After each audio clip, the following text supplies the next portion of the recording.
ঢাকায় জমকালো আয়োজনে চলল বিপিএল এর মিউজিক ফেস্ট। মাঠের ক্রিকেট শুরুর 7 দিন আগেই শুরু হলো এবারে বিপিএল এর মূল আমেজ।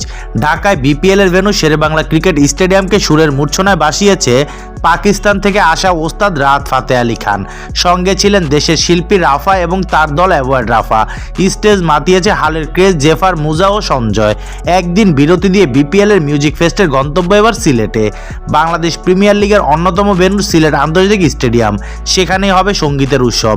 প্রতিবার উদ্বোধনী অনুষ্ঠান কেবল ঢাকা কেন্দ্রিক হলেও এবার সেটাকে 3 ভেন্যুতে ছড়িয়ে দেওয়ার উদ্যোগ নিয়েছে বাংলাদেশ ক্রিকেট বোর্ড বিসিবি। আজ সিলেটে বিপিএল এ মিউজিক ফেস্টের লাইন আপে অবশ্য কিছু পরিবর্তন আসছে। রাহাত ফাতে আলী খান থাকছেন না সিলেটে, তবে আকর্ষণ তাতে কমেননি। যুক্ত হয়েছে বাংলাদেশের রক মিউজিকের কিংবদন্তি বনে যাওয়া নগরবাউল খ্যাত জেমস। তার সঙ্গে থাকছে শিল্পী আসিফ আকবর। পারফর্ম করবেন মুজা ও সঞ্জয়। তবে জোফারের বদলে সিলেট মাতাবেন তোশিবা। সিলেটে এই কনসার্ট দেখা যাবে সর্বনিম্ন 500 টাকায়। দেখা যাবে গ্যালারিতে বসে। সিলভার ক্যাটাগরিতে কনসার্ট উপভোগ করতে খরচ হবে 1500 টাকা, আর প্লাটিনাম ক্যাটাগরি টিকিটের মূল্য ধরা হয়েছে 4000 টাকা। সিলেট জেলা স্টেডিয়ামে হবে এই মিউজিক ফেস্ট।